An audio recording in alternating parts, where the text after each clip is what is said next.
indah ini kita mau ibadah sekolah minggu. Tapi adik-adik ada yang harus adik-adik lakukan. Apa tuh Kak Feti? Yang pertama, adik-adik sudah mandi, berpakaian yang rapi, tidak di tempat tidur, tidak sambil makan, dan jangan lupa siapkan Alkitab dan alat tulisnya. Oke, untuk memulai ibadah sekolah minggu kita mau angkat pujian Kak Feti. Kita mau katakan hari ini harinya Tuhan.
Adik-adik, semuanya sekarang boleh duduk. Kita mau berdoa, lipat tangannya, tutup matanya, kita satu dalam doa.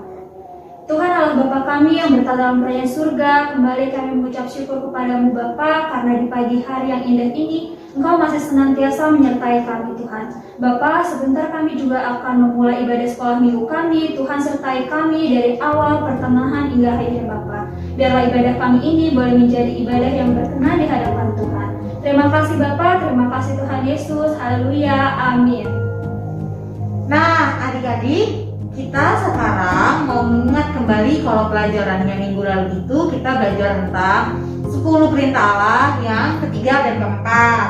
Nah, sekarang yang keberapa nih Kak Frede? Yang kelima dan yang keenam. Yang kelima adalah hormatilah ayahmu dan ibumu supaya lanjut umurmu di tanah yang diberikan Tuhan Allahmu kepadamu. Nah, yang keenam itu jangan membunuh adik-adik. Oke, nah Kak Peti kita lanjut lagi ya Kak Peti ya. Oke, Kita angkat satu pujian, tapi adik-adik yang di rumah semuanya sekarang boleh bangkit berdiri. Kita mau sama-sama menyanyikan Satukanlah Hati Kami.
kita mau mengikrarkan pengakuan iman rasuli kita. 1, 2, 3.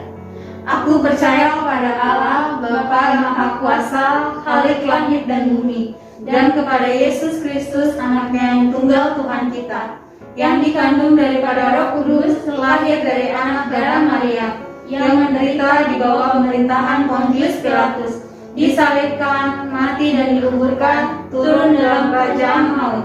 Pada hari yang ketiga, bangkit pula dari antara orang mati, naik ke surga, duduk di sebelah kanan Allah, Bapa yang Maha Kuasa, dan akan datang dari sana untuk menghakimi orang yang hidup dan yang mati.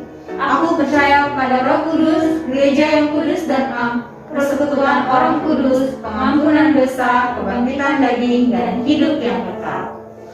Nah, adik-adik boleh duduk kembali. Kita mau menyiapkan hati kita mau memuji nama Tuhan. Kita memuji nama Tuhan apa nih Kak Frede?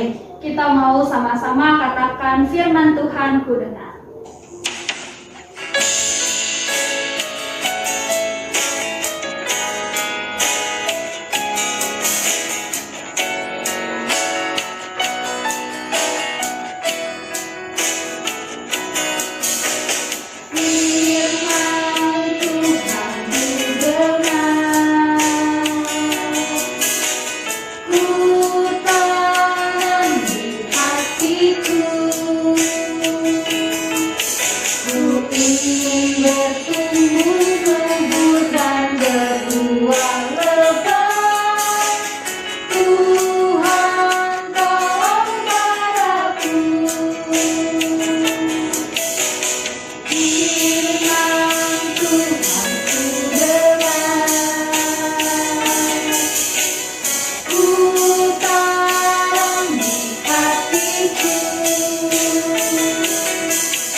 Selamat hari Minggu, adik-adik yang dikasihi Tuhan. Mari kita berdoa sebelum kita mendengarkan firman Tuhan. Bapa, di minggu pagi yang indah ini, kami akan mendengarkan sabda-Mu. Tuhanlah yang menolong, Tuhan yang memberikan pemahaman dan pengertian. Amin. Shalom adik-adik, apa kabar semuanya? Senang bisa bertemu kembali setelah 50 hari yang lalu kita bertemu dalam ibadah Paskah walaupun lewat media online. Hari ini Kak Rudi kembali akan membagikan firman Tuhan dari Alkitab Kisah Para Rasul pasal yang kedua, ayat yang pertama sampai dengan ayat yang ke-21 dengan tema Api Roh Kudus membakar hati. Api Roh Kudus membakar hati. Kisah Para Rasul pasal 2 ayat pertama sampai dengan ayatnya yang ke-21. Kak Rudi mau tanya kepada kita semua,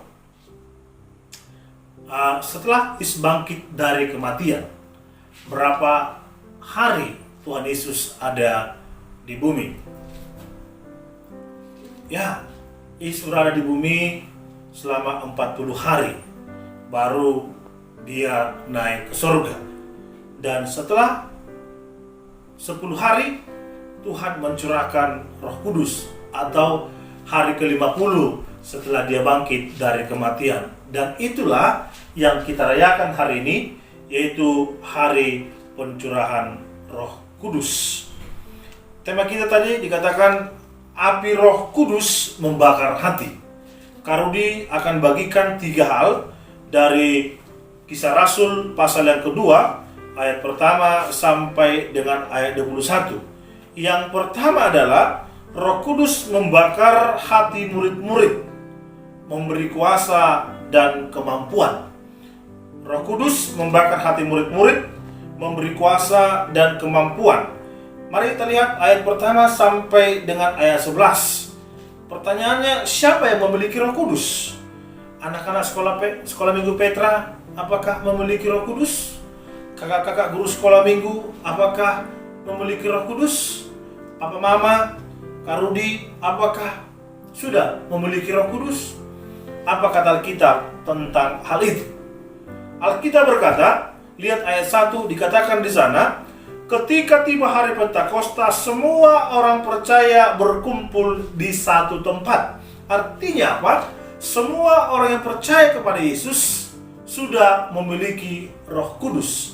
Rasul Paulus menegaskan hal ini dalam Efesus 1 ayat yang ke-13 yang berbunyi, ketika kamu percaya, dimeteraikan dengan Roh Kudus yang dijanjikannya. Jadi adik-adik, Kak Rudi, kakak guru sekolah minggu sudah memiliki Roh Kudus. Ayat 2 dikatakan, dari mana Roh Kudus itu? Roh Kudus dikatakan turun dari langit seperti tiupan angin. Ayat 3 dikatakan, tampaklah lidah-lidah seperti nyala api hingga pada mereka masing-masing. Pada siapa? Pada mereka yang berkumpul, yaitu orang-orang yang percaya. Ayat 4 dijelaskan juga, mereka penuh dengan Roh Kudus. Mereka diberi kemampuan untuk berkata-kata dalam bahasa lain. Ada bahasa Parsia, Media, Elam, Mesopotamia, Judea, Kapadokia, Pontus, Asia, Frigia, dan lain-lain bahasa-bahasa daerah. Dalam Kisah Rasul ayat pasal 1 ayat 8 dikatakan, kamu akan menerima kuasa kalau Roh Kudus turun ke atas kamu. Adik-adik yang dikasih Tuhan, murid-murid diberikan kuasa ketika Roh Kudus sudah dimiliki oleh mereka oleh karena anugerah dan kebaikan Tuhan. Adik-adik yang percaya, kakak sekolah minggu, Kak Tina, Kak Amanda, Kak Messi juga sudah memiliki Roh Kudus ketika mereka percaya kepada Tuhan. Demikian juga Luisa, adik Luke, adik Hagai, Zevanya, Gana juga sudah memiliki Roh Kudus kalau sudah percaya kepada Tuhan Yesus. Yang kedua, api Roh Kudus membakar hati murid-murid untuk berani menceritakan perbuatan-perbuatan besar yang dilakukan Allah. Apa yang kedua? Api Roh Kudus membakar hati murid-murid untuk berani menceritakan perbuatan-perbuatan besar yang dilakukan Allah. Mari perhatikan ayat 11b sampai 20. Dikatakan di sana, kita mendengar mereka berkata-kata dalam bahasa kita sendiri tentang perbuatan-perbuatan besar yang dilakukan Allah. Murid-murid diberikan Roh Kudus, diberikan kemampuan berbahasa-bahasa daerah, bahasa-bahasa yang lain. Tujuannya apa? Untuk menceritakan perbuatan-perbuatan besar yang telah dilakukan Allah. Coba kalau mau tanya, Kak Nesa, apa perbuatan besar yang dilakukan oleh Allah? Bagus. Beno, apa? Lalu Ebenezer, apa yang dilakukan Tuhan yang besar? Tuhan melakukan apa?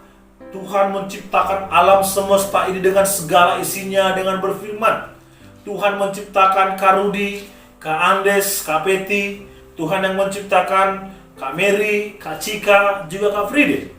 Tuhan menciptakan kita semuanya. Apalagi Tuhan membelalak teberau ketika orang Israel mau menyeberang dan dikejar-kejar tentara Mesir. Mereka bisa berjalan, lautnya sudah kering. Tetapi ketika orang Mesir di tengah-tengah, Tuhan kembali menyatukan laut itu dan semua orang Mesir tenggelam. Apalagi yang besar, Tuhan membuat bahtera supaya Nuh dan keluarganya selamat dari air bah. Yesus Kristus juga bisa menghidupkan orang yang sudah meninggal. Lazarus yang sudah 4 hari dikubur dihidupkan kembali. Tuhan menyembuhkan orang yang buta, orang yang tuli, orang yang lumpuh bisa berjalan. Dan Tuhan juga memberkati papa mama untuk bisa memberkati kita. Bisa sekolah, bisa makan, itu juga karya Tuhan yang besar. Tapi ingat adik-adik yang dikasih Tuhan, itu bukan yang terbesar. Bukan itu tujuan utama Yesus datang ke dunia. Perbuatan terbesar Allah apa? Yaitu mengutus Yesus Kristus, anaknya yang tunggal, menjadi juru selamat.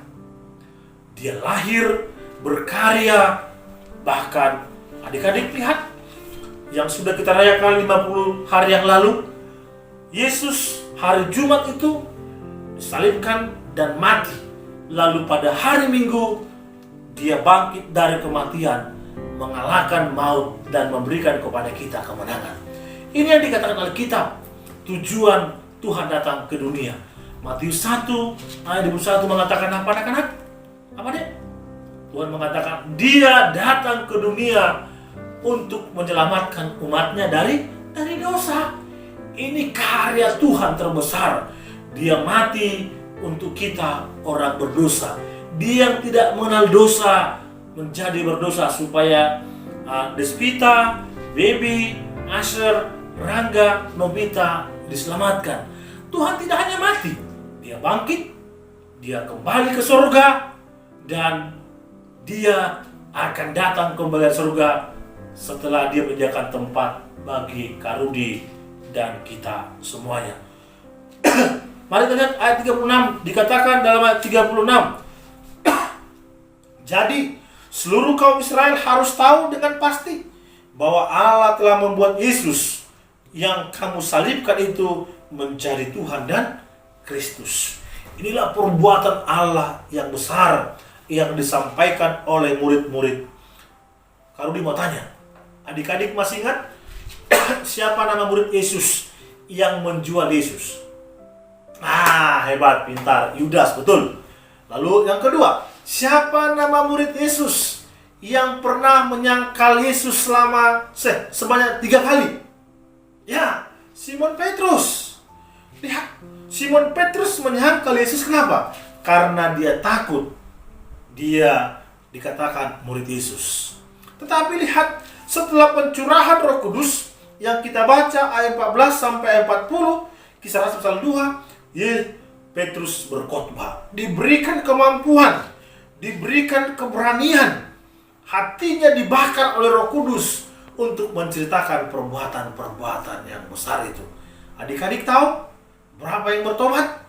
Banyak, 3.000 orang bertobat karena Roh Kudus lewat pelayanan Rasul Petrus. Yang ketiga, api Roh Kudus membakar hati murid-murid menjadi utusan Kristus. Perhatikan ayat 21. Dan barang siapa yang berseru kepada nama Tuhan akan diselamatkan. Kalau Yohanes 17 ayat 18 berkata seperti ini.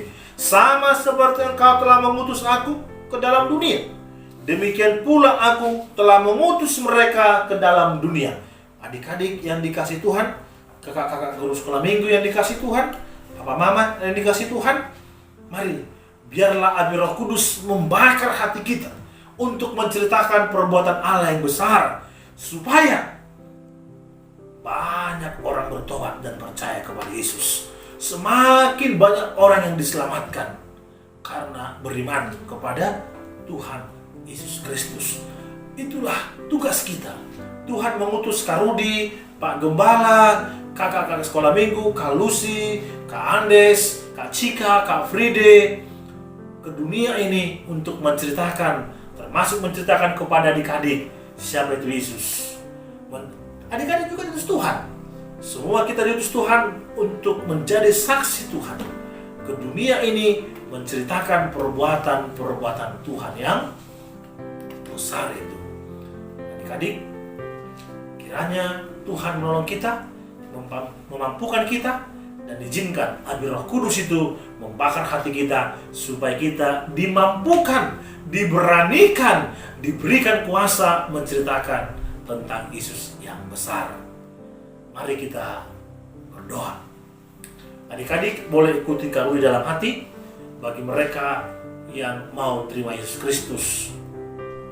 Bapa di sorga, terima kasih hari ini kami mendengarkan kebenaran firman Tuhan dari Kisah Rasul pasal yang kedua ayat pertama sampai ke-21 yang mengatakan dengan tema api Roh Kudus membakar hati.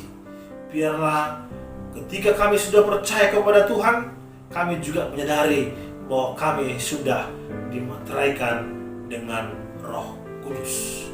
Berkati mulut kami Tuhan, supaya kami berani menceritakan perbuatan-perbuatan besar yang sudah dilakukan oleh Allah, yang sudah menebus kami, yang sudah memanggil kami keluar dari kegelapan masuk ke dalam terang, untuk menceritakan Yesus yang mengasihi dunia, Yesus yang mengasihi kami.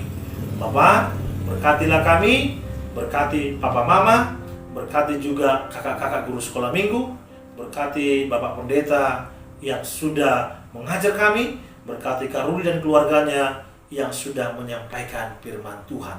Di dalam nama Bapa, Anak, dan Roh Kudus kami berdoa. Amin. Nah, adik-adik, kita tadi sudah mendengarkan firman Tuhan. Bagaimana firman Tuhannya? Luar biasa ya adik-adik ya.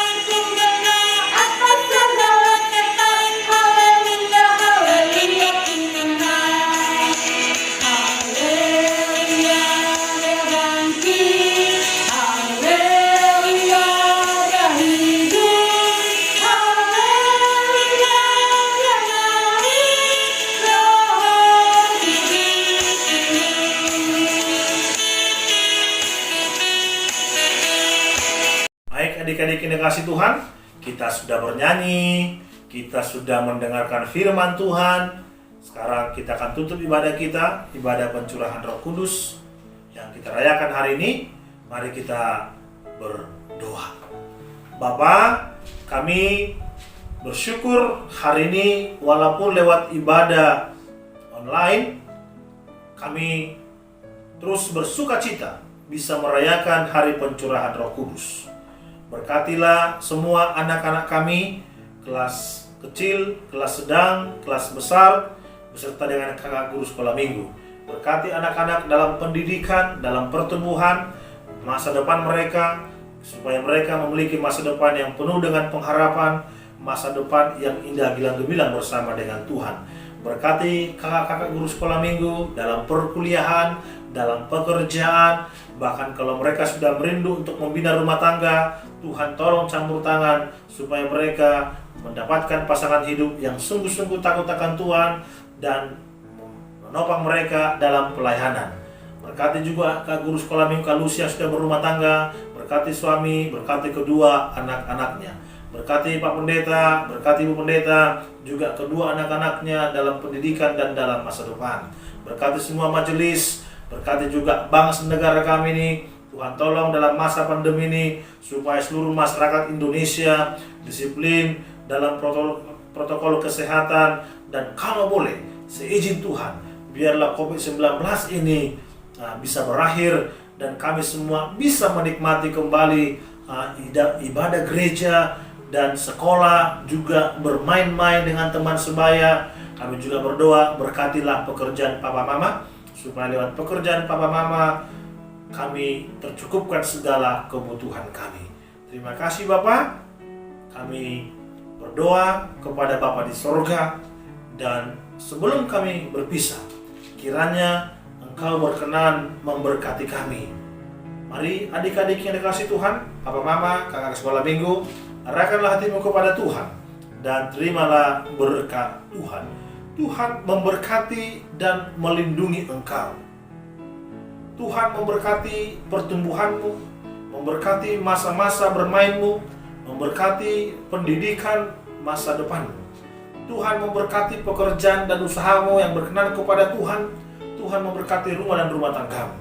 Anugerah dari Tuhan Yesus Kristus, kasih sayang dari Allah Bapa, tuntunan penghiburan dan persekutuan dalam Roh Kudus senantiasa menyertai dan memberkati kita semua. Hari ini, esok, sampai selama-lamanya. Tuhan datang kali kedua menjemput kita yang percaya kepadanya. Amin. Halo adik-adik, kami dan keluarga mengucapkan selamat merayakan Hari Pencurahan Roh Kudus. Tuhan memberkati dan menolong kita semua. Sampai bertemu kembali. Shalom. Dah.